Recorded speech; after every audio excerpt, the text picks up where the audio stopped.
নমস্কার। মাঝে মধ্যে যখন আমাদের মনটা একটু উদাস উদাস হয়ে পড়ে, সেই আমাদের কানে সেই গানগুলো ভাসে না? হরিদিন তো গেল, সন্ধ্যা হলো, পার করো আমারে। আমাদের মনের মধ্যে কখনো হয়তো উদাসীনতা থেকে, কখনো কিছুটা হয়তো দুঃখের থেকে, আর কখনো নেহাত কৌতূহলের বশত আমাদের মনে একটা প্রশ্ন আসে যে কিছুদিন তো হলো, এই যে আমাদের শরীরটার মধ্যে আমাদের এত রকম একটা স্ট্রাকচার, যার মধ্যে প্রায় কম বেশি 40টা অর্গান সিস্টেম আছে, প্রায় আমাদের 200টার ওপর হাড়গোড় আছে। তো আমাদের এই সিস্টেমটা, আমরা খাচ্ছি, দাচ্ছি, কাজ করছি, আনন্দ করছি, ছুটোছুটি করছি, আমাদের জীবনের মধ্যে আমাদের একটা লক্ষ্য আছে, আমাদের জীবনের মধ্যে আমাদের একটা চাহিদা আছে। তো এই চাহিদা, প্রেম, ভালোবাসা, সুখ দুঃখ মিশ্রিত এই জীবনটা, এই যন্ত্রটা, এই মানুষের শরীরের যে একটা যান্ত্রিক অবস্থা বা সত্তা, এই যন্ত্রটা কতদিন চলবে? একটা গাড়ি যখন তৈরি করে জানেন, যখন গাড়ি 4 চাকার গাড়ি চালান, তখন মোটামুটি 4 চাকার গাড়িরা একটা গাড়ি রাস্তায় না নেবে মোটামুটি চললে, তারা একটা গাড়ির কিলোমিটার হিসেব করে বলে দেয় যে এই গাড়ির ইঞ্জিনটা যে করে চালানো হয়েছে এটা 1 লক্ষ কিলোমিটার চলবে। তাহলে প্রশ্ন আসে না যে আমাদের শরীরটা এই যে রয়েছে, কারো বয়স 30 বছর, কারো বয়স 40 বছর, কারো বয়স 60 বছর, যে হাউ মাচ মোর আমাদের শরীরের মধ্যে এই সিস্টেমটা আরও কতদিন চলবে? বয়স নিয়ে যখন কথা হয়, আমাদের এজ কত, আমাদের বয়স কত, তখন আজকের দিনে খেয়াল রাখতে হবে যে বয়সের 2টো পরিপ্রেক্ষিত আছে। একটা জিনিসকে বলে ক্রোনোলজিক্যাল এজ, সময়ের হিসেবে যে বয়সটা। আপনার ওই বছর অত তারিখে জন্ম হয়েছিল, ওই বছরে অত তারিখে জন্মদিন হলে আজকে আপনার বয়স ধরে নিন হয় 40 বছর। তার মানে কি, 40 বছর আপনি পৃথিবীর বুকে সশরীরে রয়েছেন। 40 বছর বয়স এই কথাটা আপনাকে আমাকে জানাচ্ছে না যে আমরা আমাদের এই ইঞ্জিন, আমাদের এই মেশিনারি, আমরা আমাদের এই স্ট্রাকচারকে আরও কত দিন চালিয়ে নিয়ে যেতে পারবো? এই 2টো প্রশ্ন, মানুষের লঞ্জিভিটি বা মানুষের এজ নিয়ে মনে রাখতে হবে যে এই 2টো প্রশ্ন সম্পূর্ণ আলাদা। আমার বয়স কত, আমি এতদিন ধরে আছি, আর আমার শারীরিক সক্ষমতা কত যে আমি আরও কতদিন মোটামুটি টিকে থাকতে পারি, এই 2টো সেপারেট কোয়েশ্চেন। আমাদের শহরে মাথা ঘোরালে আমরা দেখি না, একটা নতুন বাড়ি হয়তো কবছরও হয়নি তৈরি হয়েছে, বাড়িটার অ্যাপ্রুভাল ঠিক নয়, তৈরি ঠিক নয়, সিমেন্ট ঠিক নয়, লোহালক্কর ঠিক নয়, স্ট্রাকচারাল কনস্ট্রাকশন ঠিক নয়, বাড়িটা হুড়মুড় করে হেলে পড়লো কি ভেঙে পড়লো, আর সেই নিয়ে তোলপাড় তৈরি হলো। অন্যদিকে চেয়ে দেখবেন আর একটা বাড়ি, সেটা হয়তো 150 বছর ধরে বাড়িটা দাঁড়িয়ে আছে, মোটামুটি ঠিকঠাক মাল মশলা দিয়ে তৈরি হয়েছিল, মোটামুটি ভালোভাবে চোখ কান খোলা রেখে তার কনস্ট্রাকশন, তার রক্ষণাবেক্ষণ করা হয়েছে।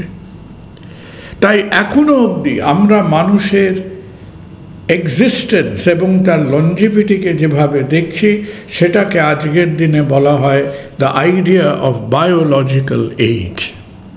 তাহলে বায়োলজিক্যাল এজ কথাটার মানে হলো যে আমার এই শরীর, তার মধ্যে এতগুলো অর্গান সিস্টেমস, আমার ব্রেন, আমার হার্ট, আমার কিডনি, আমার জয়েন্টস, আমার মাসেলস, আমার চোখ, এই সমস্ত অর্গান সিস্টেমগুলো এখন কি অবস্থায় আছে, আর কতদিন সেটা চলতে পারে, এইটা নিয়ে আমাদের একজন মানুষের মধ্যে, বিজ্ঞানীদের মধ্যে, চিকিৎসকদের মধ্যে অফুরন্ত কৌতূহল টু ডিটারমিন বায়োলজিক্যাল এজ।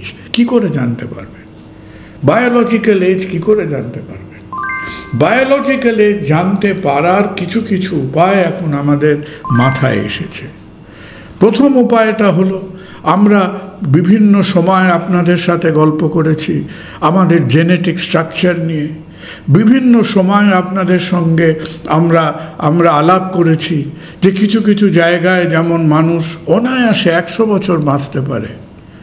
সেই কথাবার্তাগুলো, সেই ডিসকাশনের লিঙ্কগুলো আবার আমরা দিয়ে দিলাম। এই কিছুদিন আগে বোধহয় কোনো একটা বইয়ের পাতা উল্টে এপিজেনেটিক নিয়ে আমি আপনাদের সাথে ডিসকাস করেছি। তো সিমিলারলি আজকে যখন আমরা বায়োলজিক্যাল এজ নিয়ে চিন্তা করছি, তখন বায়োলজিক্যাল এজ জানার একটা মোক্ষম উপায় হলো যে আমরা যদি আমাদের বডি সেলগুলো অ্যানালাইজ করে আমাদের ডিএনএর ছবিটা দেখতে পারি। এই ডিএনএর ছবিটা কীরকম বলুন তো? সেই যে কথা হয়েছিল মনে আছে যে ডিএনএ ব্যাপারটা হলো সেই টেলিফোনের কেবল যেরকম জড়িয়ে জড়িয়ে থাকে, একটা বিরাট বড় লম্বা তারকে পেঁচিয়ে পেঁচিয়ে রাখলে তারটা ছোট হয়ে যায়।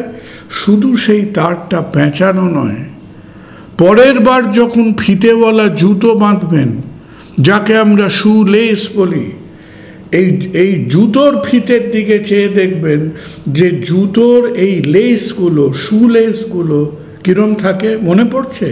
এই শু লেসগুলোর একেবারে গোড়ার দিকে দেখবেন একটা করে ক্যাপ দেওয়া আছে। কেন শু লেসগুলোয় কেন ক্যাপ দেওয়া থাকে? অনেক সময় যে ট্র্যাক স্যুটস পরেন, পায়জামা পরেন, তার যে ফালিগুলো থাকে সেই ফালিগুলোর মাথাটায় একটা ক্যাপ দেওয়া থাকে। কেন?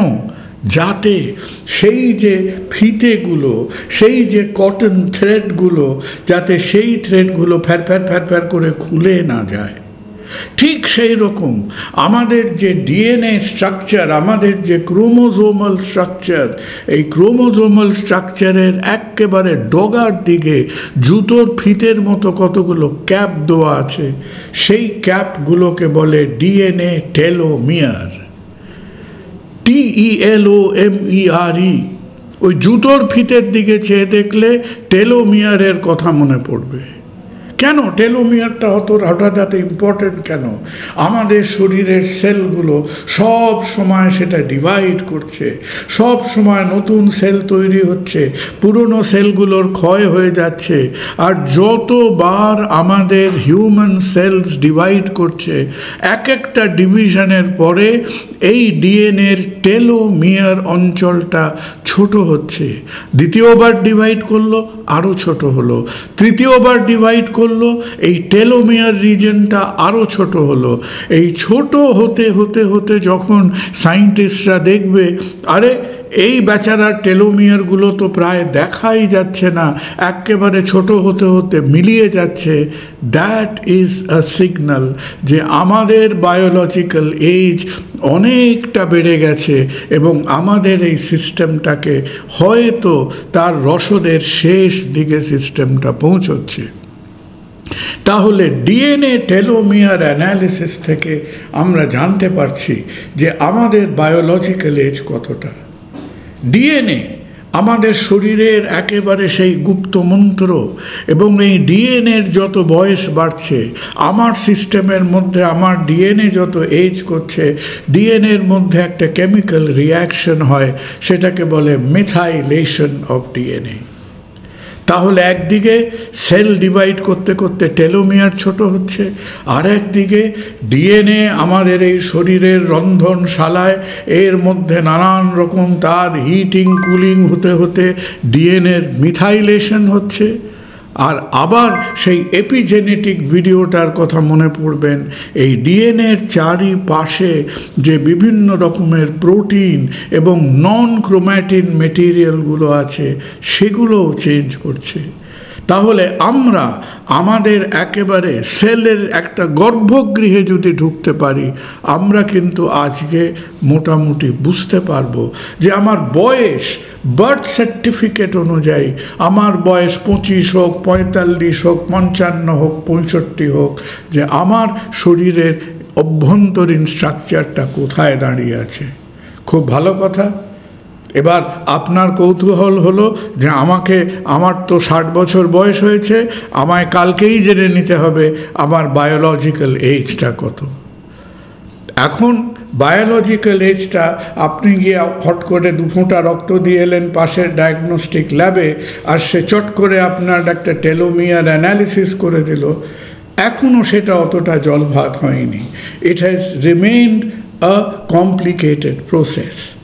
ব্লাড দিতে হয়, ব্লাড সেল থেকে সেল সেপারেট করে, সেল সেপারেট করে তার ডিএনএ অ্যানালিসিস হয়, কিছুটা একটা জবরজং প্রসেস আছে। জানেন তো, চালাক চতুর বিজ্ঞানীরা সবসময় শর্টকাট খুঁজছে। তারা সব সময় শর্টকাট খুঁজছে যে এত রকম জটিল পদ্ধতির মধ্যে দিয়ে DNA analysis, telomere, DNA methylation, epigenetic, এই সমস্ত হাঙ্গামার থেকে আমরা কি একটা শর্টকাট খুঁজে বার করতে পারি? আমরা অত্যন্ত কৌতূহলী এবং খানিকটা আমরা যারা এই হার্ট নিয়ে খুটখাট টুকটাক কাজ করি, আমরা কিন্তু এখন খুব অপলক দৃষ্টিতে চেয়ে আছি। কার দিকে চেয়ে আছি? আমাদের সেই পুরনো বিশ্বস্ত বন্ধু ইসিজি, ইলেকট্রোকার্ডিওগ্রাফির ওপর। ইসিজিকে যখন আজকে আমরা বিশেষ কিছু artificial intelligence model, AI model দিয়ে যখন সিম্পলি একটা ইসিজি করে সেই ইসিজিটাকে ফিড করে দেওয়া হচ্ছে, এবং সেই এআই মডেলকে যখন আমরা বলে দিচ্ছি যে এই ভদ্রলোকের বা ভদ্রমহিলার এইটা ইসিজি চেহারা, আমাদের বার্থ সার্টিফিকেটের বয়স মতো এর বয়স হলো 45, ইসিজির চেহারা এরকম, সেই এআই কিন্তু ইসিজি দেখে হিসেব করে বলে দিচ্ছে যে আপনার বায়োলজিক্যাল এজ কত।